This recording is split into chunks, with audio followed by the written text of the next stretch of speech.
مالی لحاظ سے ویک تھے، تو ان کا طریقہ یہ ہو گیا تھا کہ جو کوئی پیسہ آفر کرے یہ اس کی سائیڈ لے کر جنگ میں شرکت کرتے تھے. تو یہ چوتھا گروہ تھا، سرخ لوگوں کا گروہ. اور اس کے علاوہ مومنین تھے جو مولا کو امام بھی مانتے تھے، مولا کی خلافت سے خوش بھی تھے، اور مولا کے لیے اپنا خون پسینہ ایک کرنے کے لیے تیار تھے. تو یہ 5 قسم کے گروہ کوفے میں تھے مولا کی بیعت کی زمین خلافت شروع جب ہو رہی تھی. اور چونکہ امام مولا علی کی شہادت اچانک ہو گئی تھی تو ان کے سر دبے ہوئے تھے، مگر یہ پھر سے ان میں جذبہ اور ولولہ آ گیا کہ یہ کچھ کر سکتے ہیں، پھر معاویہ کے لیے کچھ کر سکتے ہیں، اپنے لیے کچھ کر سکتے ہیں، اسلام کے خلاف کچھ کر سکتے ہیں. یہ پھر سے ان میں بیداری آ گئی تھی اور یہ پھر سے ان میں حوصلہ آ گیا تھا. یہ حال تو کوفے کا تھا، اور کوفے کے اطراف اس سے بدتر حال تھا، کیونکہ کوفے کے اطراف جو لوگ تھے اسی آؤٹ اسکرٹس میں وہ خوارج کے قبیلے تھے. وہ تو مولا علی سے ان کو بغض تھا، امام حسن سے بغض تھا، امام حسین سے بغض تھا، یہ تھے. اور بصرے میں، شام میں، عراق میں وہاں کے حالات تو اس سے بدتر تھے. اب ان حالات میں مولا حسن کی خلافت شروع ہوئی ہے.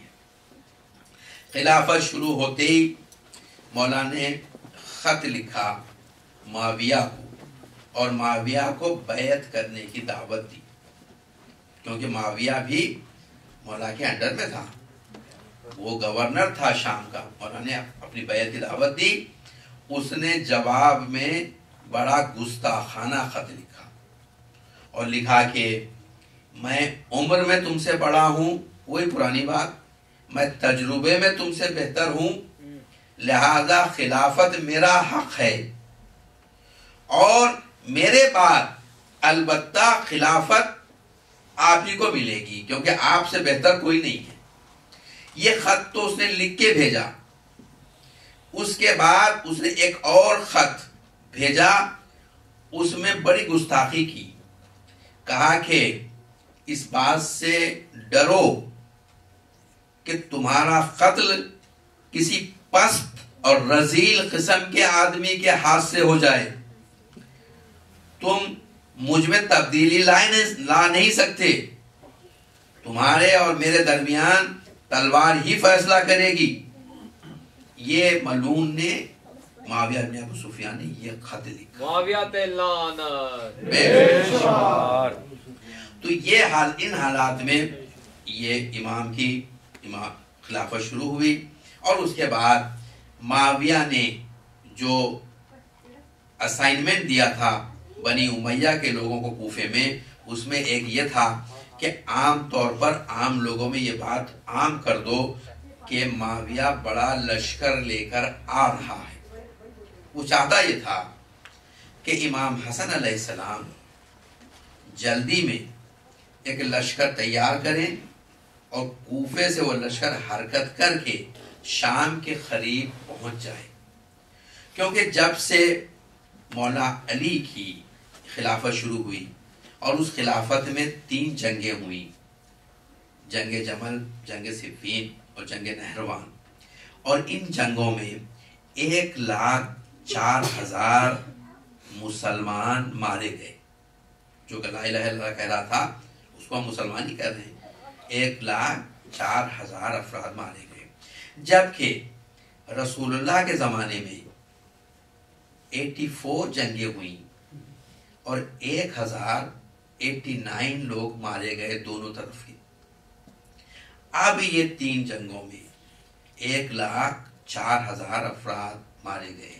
اس کی وجہ امام مولا علی نہیں ہے، اس کی وجہ یہ تھی 3 خلافتوں نے مسلمانوں کو اتنا بدتر کر دیا تھا کہ جب ایک حاکم رسول اللہ جیسا آیا تو یہ انہیں قبول نہیں کر سکے مولا علی کو. تو یہ اس کے بعد سے لوگوں میں نفرت ہو گئی تھی جنگ سے. اور اگر جو کوئی پروپیگنڈا کرتا جنگ کا کہ فلاں نے جنگ شروع کر دی، فلاں چاہتا ہے جنگ شروع کرے، تو مسلمانوں میں اس سے نفرت ہونے لگی تھی. اور معاویہ چاہتا تھا کہ اس کام سے خود فائدہ اٹھائے. وہ صرف افواہیں غلط نیوز بھیج رہا تھا کوفے میں کہ میں لشکر لے کے آ رہا ہوں. اس کے جو لوگ تھے غلام، وہ کوفے میں ہر جگہ، مسجد میں ہر جگہ اعلان کر رہے تھے کہ وہ لشکر آ رہا ہے، لشکر آ رہا ہے، لشکر آ رہا ہے. وہ سمجھتے تھے کہ امام حسن علیہ السلام نعوذ باللہ نوجوان ہیں، انہیں تجربہ نہیں، یہ فوج جمع کر کے چلیں گے اور فوج جب وہاں پہنچ جائے گی تو میں اچھی طریقے سے پروپیگنڈا کر سکوں گا کہ دیکھو کوفہ کہاں اور شام کہاں. امام حسن کا لشکر شام کے سرحد پر آ گیا ہے، شام کے بارڈرز پر آ گیا ہے، تو مسلمانوں دیکھو جنگ کون شروع کر رہا ہے. اس طریقے سے وہ چاہتا تھا. ایک تو یہ مقصد تھا. دوسرا مقصد یہ تھا کہ اگر امام حسن علیہ السلام لشکر جمع کریں تو اس لشکر میں سب سے پہلے تو وہ لوگ آئیں گے جو امام حسن کو چاہتے ہیں. تو اگر یہ افراد کوفے سے نکل جائیں اور کوفے کے باہر آ جائیں تو وہ چاہتا تھا کہ اپنے لوگوں سے کوفے میں ریولوشن لا دے، کوفے میں جو باقی لوگ ہیں ان کا قتل عام کر دے، جو شیعہ لوگ ہیں، جو مومن ہیں، اور اس طریقے سے اپنے لیے وہاں پر ایک بیس بنا لے. امام جانتے تھے امام تو امام ہی ہوتا ہے. امام نے اس پر کوئی توجہ نہیں دی. آخر میں معاویہ مجبور ہوا اور 60,000 کا لشکر لے کر وہ خود کوفے کے قریب آ گیا، مسکن کے مقام پر آ گیا. 60,000 کا لشکر لے کر. مسکن کوفے کے ویسٹ میں 50 میل کے فاصلے پر ہے. جس کا لشکر 60,000 کا لشکر مسکن کوفے سے 50 میل کے فاصلے پر آ گیا. اور جب وہ لشکر پہنچا تو امام حسن علیہ السلام نے کوفے میں خطبہ دیا اور لوگوں سے کہا کہ لشکر تیار ہو، اور نخیلا کے مقام پر جا کر لشکر ٹھہرے. نخیلا بھی کوفے کے ویسٹ میں تھا، 11 میل کے فاصلے پر. امام نے کہا کہ 60,000 کا لشکر آ چکا ہے، یہاں سے کوفے سے لشکر جائے تاکہ ہم اسے روک سکیں. اب اس زمانے میں طریقہ یہ تھا کہ جب خلیفہ کوئی خطبہ دیتا تو خلیفہ کے خطبے کے فوری بعد اس مقام پر بیٹھے ہوئے لوگوں میں جو سب سے بڑا ہوتا قبیلے کا وہ کھڑا ہوتا، وہ کھڑے ہو کر تائید کرتا کہ جو خلیفہ نے فرمایا ہے، جو امام نے فرمایا ہے، میں تائید کرتا ہوں اور میں بھی آپ کا حکم بجا لاتا ہوں اور میں اپنے قبیلے کے لوگوں کے ساتھ نخیلا پر جاؤں گا. اس کے بعد اس سے جو چھوٹا ہے وہ کھڑا ہوتا، اس کے بعد اس سے جو چھوٹا کھڑا ہوتا. اس طریقے سے 8 10 12 15 لوگ اس خلیفہ کی اور امام کی گفتگو کی تائید کرتے.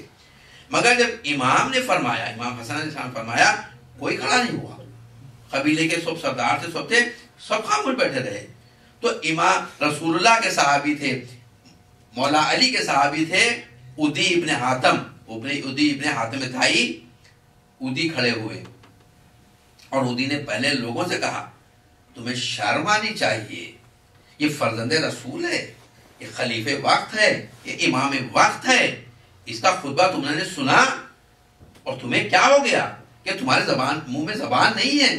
اور اس کے بعد انہوں نے امام سے مخاطب کہا کہ میں نے آپ کا حکم سنا، میں یہیں سے نخیلا کے لیے جا رہا ہوں. اور عدی ابن حاتم وہ ہیں کہ جب معاویہ نے اسے کہا کہ عدی، علی نے تمہارے ساتھ انصاف نہیں کیا، تمہارے 2 بیٹے صفین میں شہید ہوئے اور علی کے بیٹے بچ گئے. تو عدی نے کہا میں نے علی کے ساتھ انصاف نہیں کیا، علی شہید ہو گئے، میں زندہ ہوں. تو یہ ایسا صحابی ہے. تو عدی وہیں سے نخیلا گئے اور بعد میں عدی کی تلوار، عدی کا گھوڑا، عدی کی زرہ اس کے خاندان والوں نے لا کے نخیلا میں اسے دی. یعنی وہ اس قدر وہ ہوا کہ وہیں سے ڈائریکٹ گیا، اپنے گھر بھی نہیں گیا.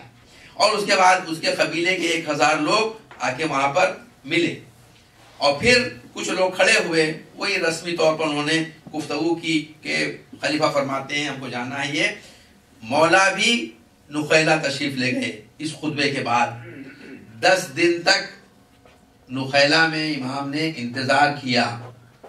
کوفے میں 40,000 فوجی ایسے تھے جنہیں بیت المال سے سیلری ملتی تھی. 10 دن میں 4000 فوجی آئے نخیلہ میں.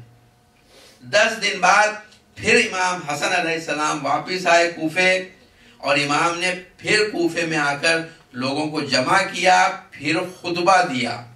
اس کے بعد ابن ابی الحدید کہتا ہے کہ ایک لشکر تیار ہوا اور نخیلہ پہ پہنچا. آپ سمجھ رہے ہیں حالات کیا تھی. اور امام تشریف لے گئے، نخیلہ پہ لشکر آیا. نخیلہ پہ 12 15 16 20 ہزار تک کے لوگ آئے، اور وہاں سے امام اس لشکر کو لے کر وہاں سے تقریباً 15-20 مائل اوپر گئے سیدھا نارتھ کی طرف، دیر عبد الرحمن جس کا نام تھا. اور وہاں پر امام نے ایک لشکر تشکیل دیا 12,000 کا. 12,000 کا لشکر بنایا. اس میں 3 سردار بنائے. ایک سردار تو اپنے کزن کو بنایا، عبید اللہ ابن عباس کو. عبید اللہ ابن عباس ابن عبد المطلب،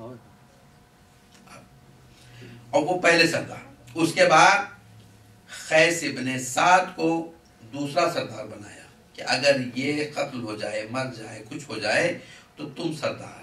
اس کے بعد قیس ابن سعید حمدانی کو تیسرا سردار بنایا. اور یہ 12,000 کے لشکر کو کہا کہ جاؤ مسکن کی طرف، مگر یاد رکھو جنگ شروع نہ کرنا. اگر وہ شروع کر دے تو تم جوابی کارروائی کرنا، مگر تم جنگ کو شروع نہ کرنا. یہ لشکر 12,000 کا مسکن کی طرف روانہ ہوا. اسے 50 میل جانا تھا، اور امام نے باقی جو لشکر تھا 6-7 ہزار کا لشکر تھا اسے لے کر امام آگے اور آگے اوپر گئے اور نارتھ کی طرف گئے مدائن کو. اور مدائن جو جگہ تھی وہ بہت سینٹرل پلیس تھی. وہ بڑی فوجی لحاظ سے اس کی بڑی اہمیت تھی، کیونکہ مدائن سے ایک راستہ کوفے جاتا تھا، مدائن سے ایک راستہ مسکن جاتا تھا، مدائن سے ایک راستہ عراق جاتا تھا، مدائن سے ایک راستہ بصرہ جاتا تھا، مدائن سے ایک راستہ مدینہ اور مکہ جاتا تھا. تو وہ سینٹرل پلیس تھا. اور اسی پہ لوگ کہتے ہیں کہ اس سے امام کی فوجی صلاحیت معلوم ہوتی ہے کہ امام چاہتے تھے کہ اس کو سینٹر بنائیں، کہ یہاں پر ہر جگہ سے لشکر آئے تاکہ یہاں سے لشکر کو پھر مسکن بھیجا جائے. تو امام یہ لشکر لے کے چلے، اور عبید اللہ ابن عباس وہ 12,000 کا لشکر لے کے مسکن کی طرف چلے. اب اس لشکر میں کئی قسم کے لوگ تھے. ایک گروہ تو وہ تھا جو اس لیے اس میں شامل ہو گیا تھا کہ دیکھیں آخر میں کیا ہوتا ہے، کیا نتیجہ نکلتا ہے. وہ صرف تماشا کرنے کے لیے آئے تھے، کیونکہ اس طرف تو بدماش معاویہ ابن ابو سفیان ہے، اس طرف سے امام کا لشکر جا رہا ہے، وہاں 60,000 کا لشکر ہے، یہ 12,000 کا جا رہا ہے، دیکھیں کیا ہوتا ہے. تو ایک بڑا گروہ تو اسی لیے تھا کہ دیکھیں کیا ہوتا ہے. ایک گروہ تھا جو معاویہ کے آرڈر پہ اس میں شامل ہو گیا تھا، تاکہ راستے میں یہ 12,000 کے لشکر میں افواہیں پھیلائیں، ایک دوسرے سے جھگڑا کروا دے، ان کے حوصلے پست کر دے، ان کو جو جنگی ان میں جو ولولہ ہے وہ ختم کرا دے، یہاں پہنچنے تک ان کو ختم ہی کر دے، بالکل ان میں کوئی حوصلہ باقی نہ رہے.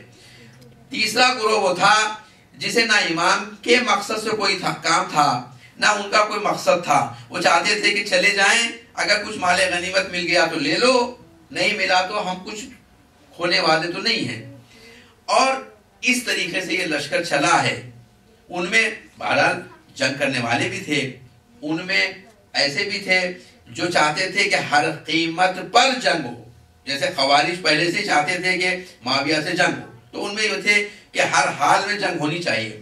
ان میں بعض امام کے چاہنے والے تھے، اور وہ یہ کہتے تھے کہ امام جو چاہیں وہ ہو، ہم تو امام کے غلام ہیں.